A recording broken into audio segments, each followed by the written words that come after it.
हमारी Indian railway में एक अपडेट हो रही है, आ रही है हाइड्रोजन फ्यूल इंजन वाली ट्रेन। रेलवे की ओर से जीरो कार्बन उत्सर्जन मिशन को जल्द से जल्द अमल में लाने पर काम किया जा रहा है। नॉर्दर्न रेलवे में सोनीपत जिंद सेक्शन में देश की सबसे पहली हाइड्रोजन फ्यूल ट्रेन चलाई जाएगी। भारत में अभी दो टेक्नोलॉजीज की मदद से हाइड्रोजन गैस बनाई जाती है। पहला है पानी का इलेक्ट्रोलिसिस, जो आप स्कूल में पढ़ चुके हो।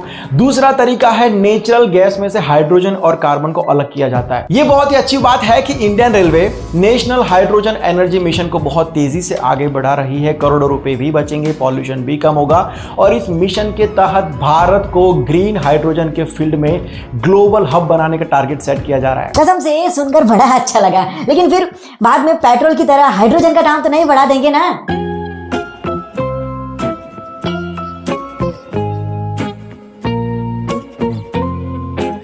7 अगस्त 1906 को पारसी बागान चौक कोलकाता में सबसे पहला ध्वज फहराया गया था। उस समय क्रांतिकारियों ने उस ध्वज को राष्ट्रीय ध्वज का सम्मान दिया था। हरे रंग की पट्टी के अंदर कमल का फूल, पीले रंग की पट्टी में वंदे मातरम और लाल रंग की पट्टी में चांद और सूरज बने हुए थे। उसके बाद समय के साथ कई सारे बदलाव होते गए। छठा जो ध्वज था हमारा, उसे 22 जुलाई 1947 को संविधान सभा ने स्वतंत्र भारतीय राष्ट्रीय ध्वज के रूप में अपनाया था। तब से लेके अब तक हमारा प्यारा तिरंगा ऐसा दिखता है। केसरी रंग साहस और बलिदान का प्रतीक है, सफेद रंग सच्चाई, शांति और पवित्रता की निशानी है और हरे रंग को खुशहाली, समृद्धि और प्रगति का प्रतीक माना जाता है। और तिरंगे के बीचों बीच होता है अशोक चक्र, जो धर्म चक्र का प्रतीक है। हमें यह आजादी कई बलिदानों के बाद मिली है, लेकिन अब उसको संभालना और देश को आगे बढ़ाना ये देश के यूथ का काम है। आज जब जय हिंद बोलो तो साथ में ये भी बोलना कि देश को आगे बढ़ाने की जिम्मेदारी मैं अपने कंधे पर लेता हूं। जय हिंद।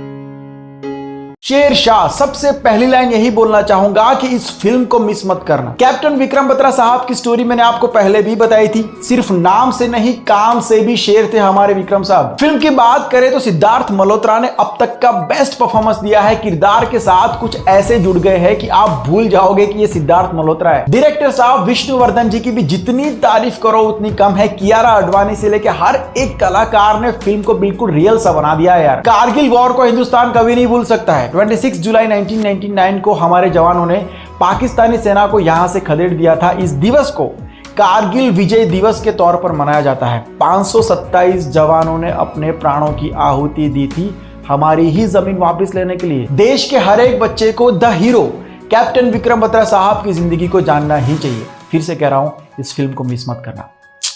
जय हिंद। कैलिफोर्निया की विशाल हॉन्टेड शिप क्वीन मैरी वैसे तो बहुत ही ज्यादा आलीशान है यार, लेकिन वहां की पैरानॉर्मल एक्टिविटीज का एहसास किसी की भी हवा टाइट कर सकता है। यहां पर यात्रियों की बहुत भीड़ रहती थी। हर कोई इस जहाज में बैठकर यात्रा करना चाहता था, लेकिन इस जहाज की भारी भरकम मशीनरी, प्लस इसने बहुत सारे वॉर्स में भी हिस्सा लिया है, प्लस इसने बहुत ही लंबी लंबी यात्राएं भी की है। इन सब के चलते ऐसी ऐसी घटनाएं जहाज के ऊपर हुई है कि बहुत सारे लोगों की मौत हुई है। आज भी लोगों की रोने की, चीखने की आवाजें सुनाई देती है। एक बार शिप पर 300 क्रू मेंबर्स एक साथ कट गए थे। इसके अलावा एक दो करके बहुत सारे लोग मरे हैं, वो भी अलग अलग रीजन से। और रीजंस और घटनाएं भी ऐसी है कि सुनकर आपकी रातों की नींद हराम हो सकती है। लेकिन अगर आप चाहते हैं तो इसके ऊपर डिटेल में वीडियो आ सकता है। बना तो डिटेल में वीडियो बना। यो टोटो थारा भाई टोटो रात को 2 बजे सुनसान जगह पर जाकर तेरा वीडियो देखेगा। लेकिन जब मैं सिग्नल दूं ना कि डिंग डोंग तो भाग क्या जाना भाई।